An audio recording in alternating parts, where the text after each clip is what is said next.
Hi കൂട്ടുകാരെ, എല്ലാവർക്കും SM KL04 ബ്ലോഗ്സിൻ്റെ മറ്റൊരു പുതിയ വീഡിയോയിലേക്ക് സ്വാഗതം. ഞാൻ ശില്പ സനൽ. നമ്മളിന്നിവിടെ പ്രിപ്പയർ ചെയ്തിരിക്കുന്നത് കർണാടകൻ സ്റ്റൈല് ബാത്ത് റെസിപ്പിയാണ്. ഇത് ടൊമാറ്റോ റൈസ് ബാത്താണ്. എൻ്റെ അച്ഛൻ്റെ നാട് കർണാടകയാണ്. അപ്പോൾ അമ്മയ്ക്ക് അവിടുന്ന് കിട്ടിയതാണ് ഈ റെസിപ്പി. അമ്മ എനിക്ക് വേണ്ടി പറഞ്ഞു തന്നു. ഞാനിപ്പം നിങ്ങൾക്ക് വേണ്ടി ഇത് ഷെയർ ചെയ്യുകയാണ്. അപ്പോൾ പോകാം വീഡിയോയിലേക്ക്. ഇതിനു വേണ്ടി ഞാനിവിടെ എടുത്തേക്കുന്നത് പൊന്നി അരിയാണ്. 3 കപ്പ് പൊന്നി അരി എടുത്തിട്ടുണ്ട്. അല്ലെങ്കിൽ നമുക്ക് ജീരകശാല അരി ഉണ്ടല്ലോ, അതാണേലും മതി. നമ്മൾ നന്നായിട്ടൊന്ന് കഴുകി വൃത്തിയാക്കി എടുത്തു വെച്ചിട്ടുണ്ട്. ഇനി ഒരു ജാർ എടുക്കാം. അതിലേക്ക് 1.5 ടേബിൾ സ്പൂൺ കുരുമുളകാണ് ചേർത്ത് കൊടുക്കുന്നത്. പിന്നെ 1.5 ടീസ്പൂൺ നല്ല ജീരകം ചേർത്തിട്ട് നന്നായിട്ടൊന്ന് പൊടിച്ചെടുത്തിട്ടുണ്ട്. ഇതിന് പകരം പൊടിയാണെങ്കിലും ചേർക്കാം, പക്ഷേ പൊടി ചേർക്കുന്നതിന് നല്ലത് ഇതുപോലെ പൊടിച്ചിട്ടെടുക്കുന്നതായിരിക്കും ഒന്നുകൂടി ടേസ്റ്റ് കൂടുതൽ. ഇനി നമുക്കൊരു കുക്കർ അടുപ്പത്തേക്ക് വെക്കാം. അതിലേക്ക് 3 ടേബിൾ സ്പൂൺ ഓയിൽ ഒഴിച്ചു കൊടുക്കാം. ഞാൻ സൺഫ്ലവർ ഓയിലാണ് ചേർത്ത് കൊടുക്കുന്നത്. ഇതിന് പകരം നമുക്ക് ഡാൽഡയോ നെയ്യോ ഉപയോഗിക്കാവുന്നതാണ്. എണ്ണ നന്നായിട്ട് ചൂടായിട്ട് വരുമ്പോഴേക്ക് നമുക്ക് അരിഞ്ഞു വെച്ചിരിക്കുന്ന സബോളയും കൂടെ ആഡ് ചെയ്ത് കൊടുക്കാം. ഒരു 2 സബോള എടുത്തിട്ടുണ്ട്. അതൊന്ന് നൈസായിട്ട് അരിഞ്ഞെടുത്തതാണ് ഇതുപോലെ. അത് നമുക്കിതിലേക്ക് ചേർത്ത് കൊടുക്കാം. നന്നായിട്ടൊന്ന് ഇളക്കി ഇതൊന്ന് വഴറ്റിയെടുക്കണം. വഴറ്റാൻ എളുപ്പത്തിന് വേണ്ടിയിട്ട് കുറച്ച് ഉപ്പും കൂടെ ചേർത്ത് കൊടുക്കുന്നുണ്ട്. പെട്ടെന്ന് വഴണ്ട് കിട്ടാനാണ് നമ്മൾ ഉപ്പ് ചേർത്ത് കൊടുക്കുന്നത്. അപ്പോൾ നന്നായിട്ട് വഴണ്ട് വന്നിട്ടുണ്ട്. നല്ലൊരു ഗോൾഡൻ ബ്രൗൺ കളറായിട്ട് വന്നിട്ടുണ്ട്. ഇനി ഇതിലേക്ക് നമ്മൾ ഇഞ്ചിയും വെളുത്തുള്ളിയും ഒന്ന് ചതച്ചിട്ടെടുത്താണ് ചേർത്ത് കൊടുക്കുന്നത്. ഇതൊരു 10 അല്ലി വെളുത്തുള്ളിയും ഒരു ചെറിയ കഷ്ണം ഇഞ്ചിയും കൂടെ ഒന്ന് ചതച്ചിട്ടെടുത്താണ്. മിക്സിയിലിട്ട് വേണമെങ്കിൽ നമുക്കൊന്ന് ചതച്ചിട്ടെടുത്താൽ മതി. ഒന്ന് ക്രഷ് ചെയ്തിട്ടൊന്ന് ഇങ്ങനെ ഇട്ട് കൊടുക്കുക. എന്നിട്ട് നന്നായിട്ടൊന്ന് ഇളക്കി കൊടുക്കുക.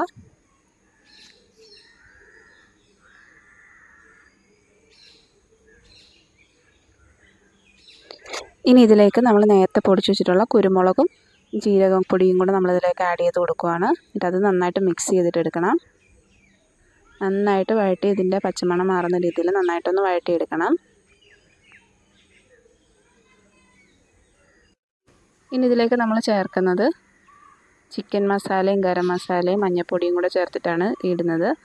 അതിനകത്ത് ഗരം മസാല 1.5 ടീസ്പൂണും ചിക്കൻ മസാല 1 ടീസ്പൂണും കുറച്ച് മഞ്ഞൾപ്പൊടിയും കൂടെ ആഡ് ചെയ്തിട്ട് നമ്മൾ ഇതെല്ലാം കൂടെ ഒരുമിച്ചാണ് ചേർക്കുന്നത്. അത് നന്നായിട്ട് മിക്സ് ചെയ്തെടുക്കുന്നുണ്ട്. അപ്പം നമ്മുടെ സവാളയിൽ മസാലയൊക്കെ നന്നായിട്ട് പിടിച്ചിട്ടുണ്ട്. ഇനി ഇതിലേക്ക് ഒരു 3 തക്കാളി ചെറുതായിട്ട് അരിഞ്ഞെടുത്തതാണ്. അതുകൊണ്ട് നമുക്കിതിലേക്ക് ആഡ് ചെയ്ത് കൊടുക്കാം. നന്നായിട്ടത് വഴറ്റിയെടുക്കണം. നന്നായിട്ടതൊന്ന് വെന്ത് ഉടഞ്ഞ് വരുന്ന രീതിയിലൊന്ന് നന്നായിട്ടൊന്ന് വഴറ്റിയെടുക്കണേ.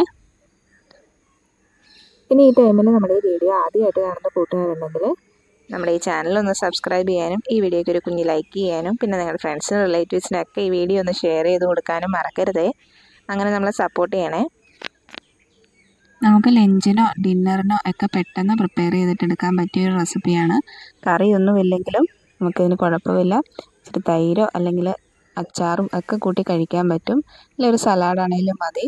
നമുക്ക് കഴിക്കാൻ നല്ല ടേസ്റ്റുമാണ്. പിന്നെ ചിക്കൻ കറിയുടെ കൂട്ടത്തിലും ബീഫ് കറിയുടെ ഒക്കെ കൂട്ടത്തിലും നല്ല കോമ്പിനേഷനുമാണ്.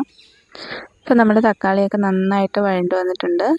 ഇനി ഇതിലേക്ക് നമുക്ക് അരിയാണ് ചേർത്ത് കൊടുക്കേണ്ടത്. നേരത്തെ നമ്മൾ കഴുകി മാറ്റി വെച്ചിരുന്ന 3 കപ്പ് അരിയില്ലേ, അത് നമ്മളിതിലേക്ക് ചേർത്ത് കൊടുക്കുകയാണ്.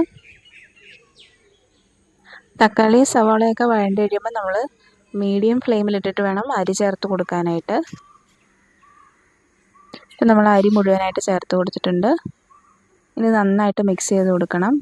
അരിയും മസാലയായിട്ട് നന്നായിട്ട് മിക്സ് ആവുന്ന രീതിയിൽ നന്നായിട്ടൊന്ന് ഇളക്കി കൊടുക്കണം.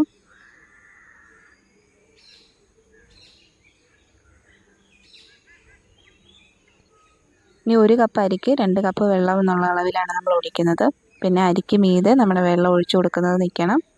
ആ രീതിയിൽ വേണം നമ്മൾ വെള്ളം ചേർത്ത് കൊടുക്കാനായിട്ട്. അപ്പോൾ നന്നായിട്ട് മിക്സ് ചെയ്തെടുത്തിട്ടുണ്ട്.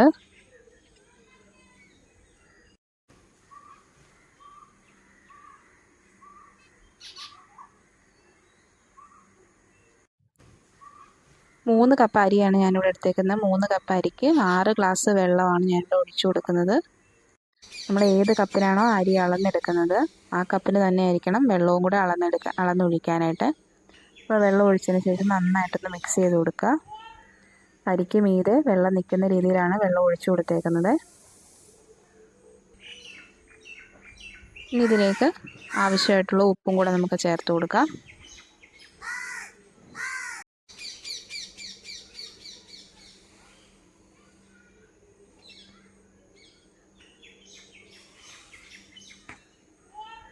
ഉപ്പ് ചേർത്ത് കൊടുത്തതിന് ശേഷം നമുക്ക് നന്നായിട്ടൊന്ന് മിക്സ് ചെയ്ത് കൊടുക്കാം.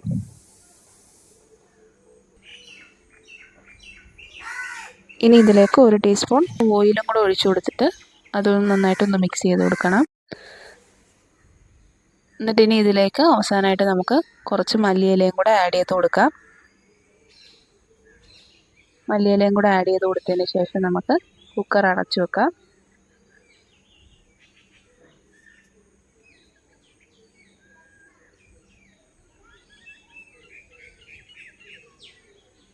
കുക്കർ അടച്ചിട്ട് നമുക്കൊരു ഹൈ ഫ്ലെയിമിൽ ഒറ്റ വിസിലടിച്ചാൽ മതിയാവും. ഒറ്റ വിസിലടിച്ച് നമുക്കിതങ്ങ് എടുക്കാം.